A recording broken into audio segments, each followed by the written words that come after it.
Gimana sih rasanya menjabat cuman 9 hari? Belum sempet korupsi tuh, atau pamer harta dari duit rakyat kan, tapi udah dieksekusi.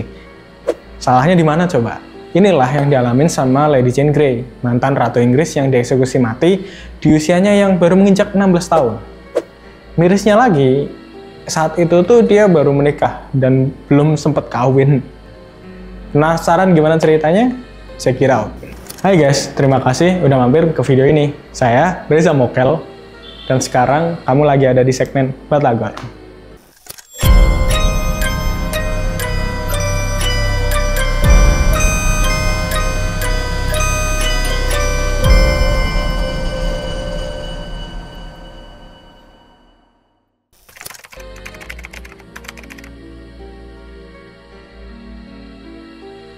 Nah, di episode kali ini, kita bakal ngulik kisah dari Royal Family, yaitu Lady Jane Grey. Ia lahir pada tahun 1537, dan merupakan putri pertama dari Lady Frances dan Henry Grey. Nah, Lady Frances ini merupakan keponakan dari Raja Henry ke-8. Jadi, bisa dibilang Lady Jane Grey ini berdarah biru ya. Biar nantinya kamu nggak bingung, nih aku kasih gambarannya. Jadi Raja Henry ke-7 itu punya 6 atau 7 anak gitu, tapi yang berumur panjang cuma 3, yaitu Henry ke-8, Margaret, dan Mary. Si Mary melahirkan Lady Frances dari hasil pernikahannya dengan Charles Brandon. Sedangkan Henry ke-8 menikahi Catherine dari Aragon dan melahirkan Mary Tudor.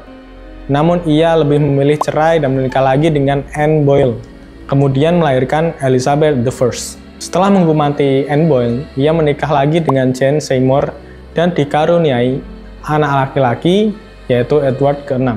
Nah, Prince Edward inilah yang direncanakan untuk meneruskan tahta kerajaan. Karena terlahir di keluarga bangsawan, Lady Jane Grey menerima benefit yang sama dengan sepupunya yang lain, yaitu pendidikan yang berkualitas berupa homeschooling. Si Jane ini dikenal pinter banget. Dia bahkan bisa menguasai 5 bahasa, yaitu Latin, Yunani, Ibrani, Prancis, dan Italia. Di tahun 1547, tepatnya di usianya yang ke-10, Jane dikirim ke rumah mamanya, yaitu Thomas Seymour. Dalam dinasti Tudor, anak bangsawan yang dibesarkan oleh rumah tangga kerabat merupakan hal yang wajar. Apalagi kerabat yang dituju adalah yang lebih tinggi statusnya. Karena Thomas ini merupakan saudara dari Jane Seymour, yang merupakan ipar dari Henry ke-8. Tradisi ini ditujukan agar anak belajar etika, dan yang paling penting adalah mengamankan posisi dan jodohnya. Thomas ini udah ngincer si Jane dari lama, biar bisa dijodohin sama Prince Edward. Soalnya dia ini kan pamannya Prince Edward dan keluarga angkatnya Jane. Jadi kalau mereka nikah, kemungkinan derajat si Thomas juga bakalan naik.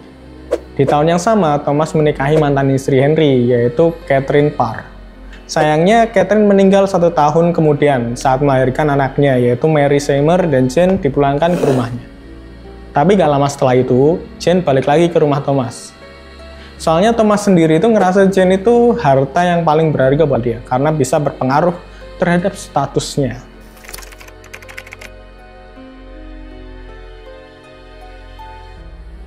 Nah, sementara itu, Prince Edward direncanakan menjadi penerus Raja Henry. Namun karena usianya masih 9 tahun, jadi dibentuklah para anggota dewan untuk mewakilinya, yang dipimpin oleh kedua pamannya, yaitu Thomas Seymour dan Edward Seymour. Thomas ini kan awalnya udah kelihatan banget ya, kalau dia itu haus banget akan kekuasaan. Karena secara keturunan dia nggak bisa jadi raja, ya dia ngincer posisi terdekat dengan raja. Nah, dia ini pengen posisi tertinggi di anggota dewan tersebut. Jadi dia nggak mau untuk dibagi-bagi. Akhirnya pada tanggal 16 Januari 1549, dia pun melancarkan aksinya untuk masuk ke kamar pribadi Edward. Ya rencana sih mau menjilat ya, tapi sayangnya usahanya itu tergesa-gesa dan malah bikin malapetaka. Masuk ke kamar raja diam-diam itu termasuk sebuah kejahatan berat. Karena kejadian tersebut, Thomas pun ditangkap dan dieksekusi di Tower Hill pada 20 Maret tahun 1549. Meninggalkan Mary Seymour menjadi yatim piatu. Lady Jane Grey juga akhirnya dikirim kembali ke rumahnya dan ngerasa udah nggak ada harapan lagi lah buat nikah sama Edward. Nah, Edward Seymour kan sekarang udah jadi ini satu-satunya pemimpin anggota dewan. Itu dia malah bikin pemerintahnya jadi kacau. Bahkan di tahun 1549 negara tersebut hampir bangkrut. Para anggota dewan yang lain pun membentuk aliansi yang dipimpin oleh John Dudley untuk menurunkan Edward Seymour. Edward Seymour pun dieksekusi pada Januari 1552.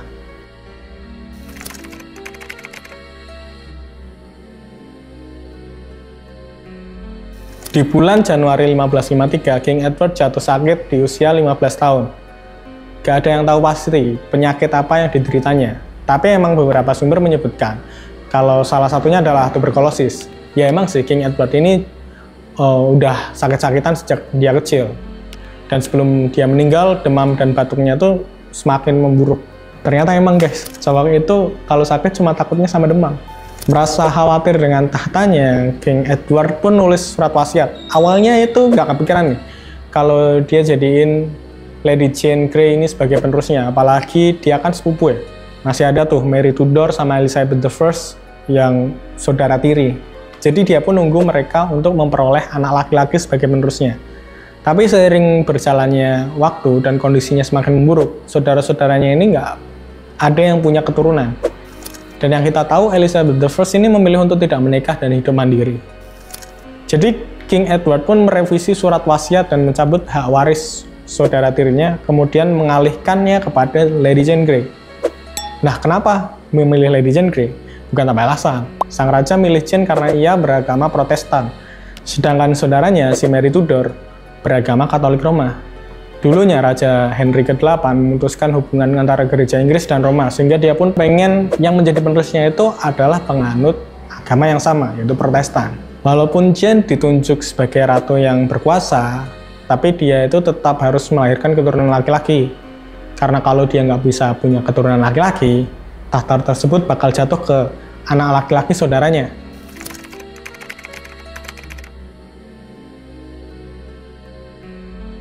Situasi tersebut tuh dimanfaatin sama John Dudley. Nah, kalau kalian lupa, John Dudley ini yang sebelumnya menggulingkan pamannya King Edward dan Jane ya. Di tahun yang sama, ia menikahkan Jane dengan anaknya, yaitu Lord Guildford Dudley. Jadi kalau nantinya King Edward mati, anaknya bisa menempati posisi sebagai raja. FYI, Jane tuh belum tahu sama sekali terkait wasiat tersebut ya. Karena emang surat wasiat bakal dibacain setelah yang nulis itu meninggal kan. Selang 2 bulan pernikahan, ia mendapat kabar kalau Raja Edward akhirnya telah berpulang dan lebih cepat dari yang dipikirkan. Jane dikejutkan dengan kabar kalau ia akan melanjutkan tahta sebagai ratu berikutnya. Beberapa hari kemudian, tibalah saatnya upacara penobatan atau Coronation Days. Namun saat akan dimahkotai, Jane menolak dan mengklaim kalau dia memperoleh tahta tersebut bakal bisa ada situasi politik yang sangat berbahaya, bahkan mungkin merugikan dirinya. Di sisi lain, suaminya si Lord Guildford udah ngebet banget pengen jadi raja, sampai mendesak si Jane. Akhirnya ya udah, si Jane dengan berat hati menerima mahkota tersebut. Dan bener aja, situasi Jane setelah itu dalam bahaya.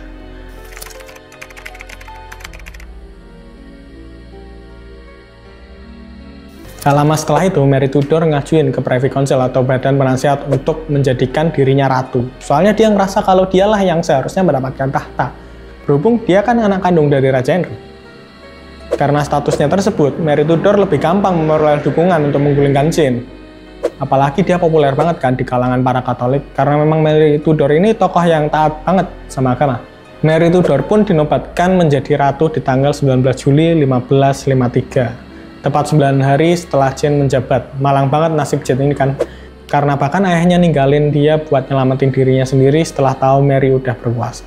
Padahal saat itu Jane sama suaminya masih berada di dalam kastil. Setelah digulingkan, Jane tetap tinggal di kastil, namun daripada sebagai sebuah singgasana, kastil itu jadi penjara baginya.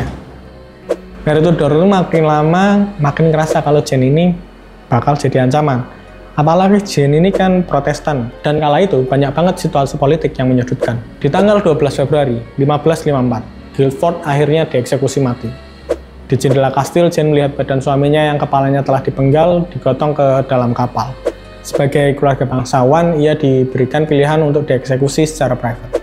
Jane pun berjalan menuju tempat ia dieksekusi dengan tenang dan santai. Bahkan sebelum naik ke giletin, Jane sempat bilang, "Tuhan, ke dalam tanganmu kuserahkan nyawaku." Buat umat Katolik pasti udah familiar banget sama kalimat itu kan. Itu juga nunjukin kalau si Jane ini taat banget sama agamanya. Akhirnya Jane pun meninggal di umurnya yang masih sangat muda dan dia dimakamkan di altar kapel Saint Peter ad Vincula, berdekatan dengan makam Ratu Tudor lainnya, yaitu Anne Boleyn dan Catherine Howard. Sebenarnya kasihan banget sih sama si Jane ini. Awalnya cuma dimanfaatin sama kerabat-kerabatnya buat dapetin kekuasaan, yang bahkan dia sendiri pun nggak pernah bermimpi buat dapetin itu. Tapi yang patut diapresiasi adalah terlepas dari banyaknya cobaan yang dia alamin, sampai dia mau dieksekusi mati pun dia masih tetap mengandalkan Tuhan. Nah, gimana menurut kalian guys? Share di bawah ya.